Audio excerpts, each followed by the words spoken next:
What's up? I'm Mike. And I'm Lisa, and today we're going to look at a side of Jesus most of us probably don't think about. Yeah, we're going to be looking at Jesus' life as a young boy, knowing he had chores, responsibilities, he obeyed his parents, even though he was God. Yeah, and I wonder if that was kind of weird for him. I also wonder if he was a fun guy and joked around with his friends, or if he was just serious all the time. I mean, I'd like to think that he was a fun guy. Yeah. But why don't we watch this God story and find out for ourselves?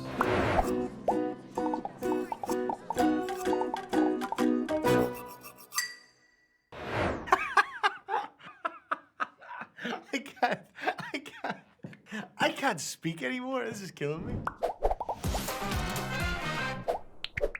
Hello, my friends. It is so good to see you all again. It really is. I'm really excited to share with you guys again today. I just wonder, have you ever heard a story about your parents when they were about your age? I know that's weird to think about and hard to understand that they were your age one time. But I remember hearing my dad tell me about a time when he was my age and he played rugby. And he represented like this province for rugby. He was so good. He got all these awards. And I find that really hard to understand and comprehend because I love rugby, but I can't see my dad as being my age because now he is very old, very hairy, and just an old man. And so it's just weird for me to understand. So isn't that hard to understand or comprehend that your parents were your age and did similar things that you and I do when we were younger? In the same way, we can forget that Jesus, our Savior, our rescuer, the bringer of life, was actually a kid too and did similar things, did everyday chores, played games, had friends, did similar everyday things that you and I do. And we can forget that so easily. But today, and for that reason, our big idea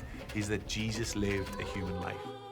Today we're going to dive into God's story when Jesus is 12 years old. 12 years old. Anyway, every year, Jesus traveled with his parents from his home in Nazareth to Jerusalem. That's a distance of about 104 kilometers, about 64 miles. Now for us, like that's pretty easy. We just hop in the train, hop in the plane, hop in the car, and we're there within a couple of hours or whatever. Not in this case. Remember, they had no cars, no trains, no planes, no motorbikes, no anything to help them travel over land. And so they probably had to walk the entire distance. That is a long way to walk.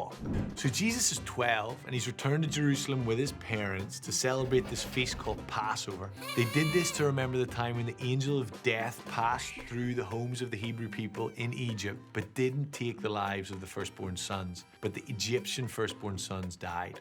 So after the feast is done, which lasted about a week, Mary and Joseph pack up all their stuff and they begin to head home thinking that Jesus is with them. But Jesus wasn't with them. In fact, they were a full day's journey away before they realized in the group they were traveling in, Jesus wasn't with them at all. Now, I don't know about you guys, but my parents would freak out. My mom would call all her friends. She would print out pictures of me saying missing child. She would go to the police and she would get everybody searching to see where I was. And my dad, he would just be a weeping mess in the middle of the floor. So Mary and Joseph look for Jesus among all their relatives and friends and realize he's not with them. And so they turn back and begin to walk back to Jerusalem to look for him. So let's read and see what happens next. 3 days later, they finally discovered him in the temple, sitting among the religious teachers, listening to them and asking questions. All who heard him were amazed at his understanding and his answers. So imagine you're his parents, you're Mary and Joseph, you're walking around frantically looking for him, and then you find your 12-year-old son in the temple talking to these religious leaders. Nobody knew that he was the Messiah. They just thought he was a 12-year-old kid sharing this, and they were amazed at his wisdom and how well he knew the scriptures. Let's keep reading.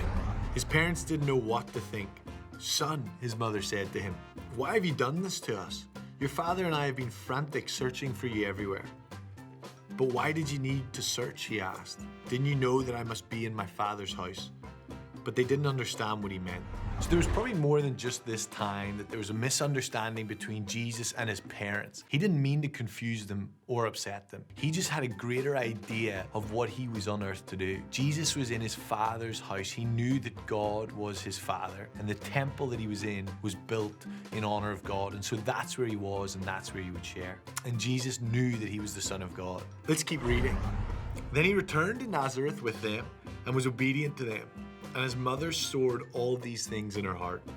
Jesus grew in wisdom and in stature and in favor with God and all the people. Okay, so get ready for this. Jesus was fully a human boy, but he was also God. And that's pretty hard to understand. But basically, Jesus had the opportunity to live his life as we do and make the same choices that we do, but Jesus lived his life differently. And just like we'll continue to do, Jesus grew up. He grew wiser, stronger, and taller.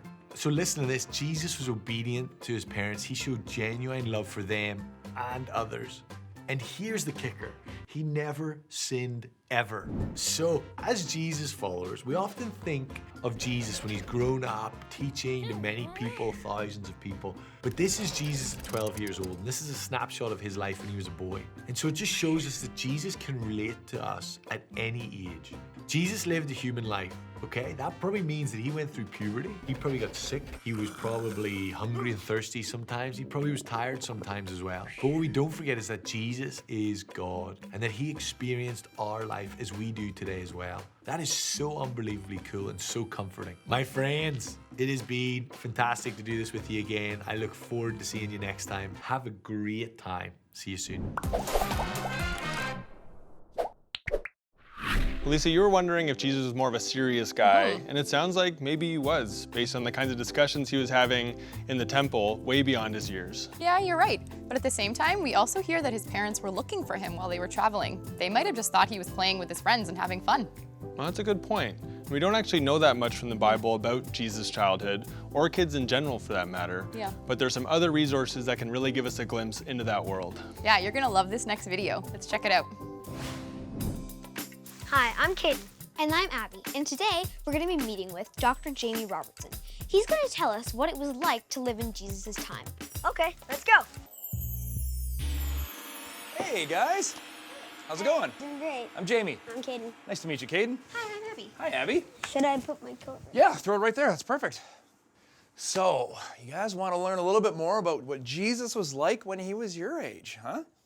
All right, fire away. What kind of questions do you have? Well, I was wondering if he had, like, long hair. Oh, yeah, I've seen all the pictures with his long hair, too. Probably not. I was looking through a few things. You see this picture right here? So this is from a little bit later, but notice how short his hair is. Curly and short. Curly and short, yeah, that's right. And Paul, who wrote a good chunk of the New Testament, later on he's going to write about how guys have short hair, and if Jesus had long hair, Paul probably wouldn't have written about guys having short hair. What were his games that he played? Oh, yeah, super fun. Well, they didn't have a lot of toys per se, but they would play like racing games, running around, wrestling, fighting, that sort of stuff. Some of the girls at the time would tame birds and have like birds as like pets and stuff like that. That'd be kind of cute, eh? That'd be fun. We do know that they had like dolls and some like leather balls that they play a variety of games with. I remember David, like David and Goliath. Yeah, he would sit there and they'd figure out like slings, get accuracy, sometimes archery. Yeah, that's right. Anything else? I was wondering, like, what he did all day. Well, I've got to be honest with you. For a child in Jesus' time, not as much fun as it is for you guys. By about the age of 5, they would have to start doing like grown-up stuff. Really? Whoa. Yeah, so that would mean you would be learning what your dad does for a living.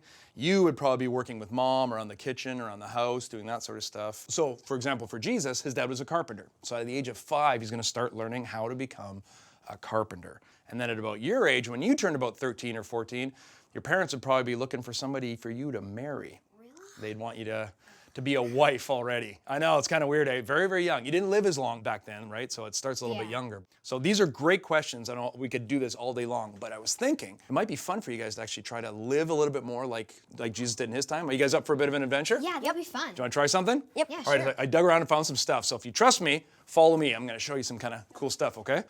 Okay, then, just like now, the clothes are designed to protect you from the elements. So that's for you. You, my dear, get this beautiful blue one. So, Whoa. yeah, coloring cloth might actually be one of the things that you would learn, too. So we're going to put these things on, and that'll help us get a little bit more of an understanding what Jesus went through, because especially this would be something that he would wear. So why don't you guys head over there, get changed, and I'll meet you back here in a couple minutes. Whoa. Yes, you guys look awesome. How do you feel? Feeling pretty good. Yeah? You like it? Yeah, it's really hard to run in. Like, I can never imagine doing the splits in these. Yeah, fair enough. How about you? What do you think? Well, it's pretty, but the hair thing's like really weird. Right, as a girl, you'd always have your hair covered. Now, for us guys, we would have like shawls like this, right? So it's good if you're like out wandering in like a sandstorm, I could cover my face, but always when you went into the temple to pray, like church at the time, you'd always have your head covered like this. But for girls, you'd have it all the time. How easy is it to run really fast in these things, eh? Like it all kind of constricts you. Exactly. Oh, perfect. You did it perfectly. So later on in the Bible, Peter is going to talk about when we've got to get to the business of like spreading the gospel and stuff. He says you got to gird up your loins. It's weird, eh?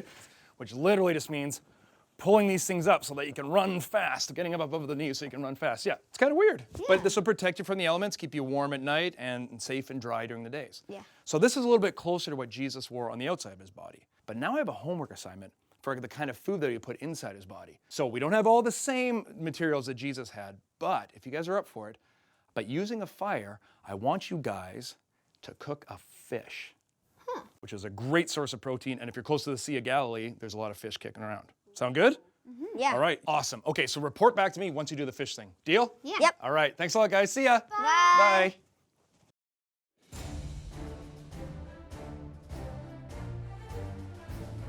We're on our way to meet Dan, and he's gonna help us cook the fish. Hey guys, Hey. ready to get started? Yep. Yeah. All right, here's the fish. Whoa. Pretty cool, huh? Yeah. Kinda gross. Jab it in. Hey. Ooh, there we go. Oh, big one. What is that? Oh, that's so gross. I wonder what this guy has in him.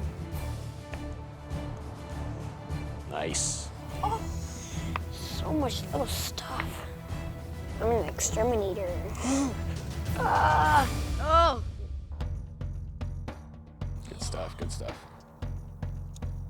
Say, Oh.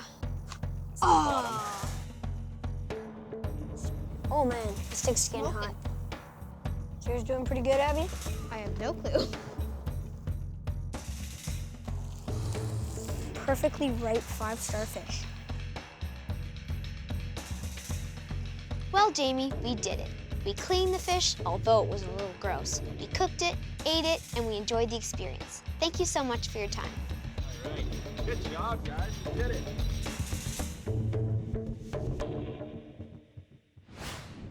Well, after watching that video, aren't you glad we live in the 21st century with all our modern gadgets and technology? I'm very glad. I cannot imagine living back then without having cell phones or laptops or cars to be able to get around in. Yeah, and even though our time is different from then to now, Jesus still knows what it's like to live like us. God was a human. That's really cool. And so let's find out what that looks like in our own stories now.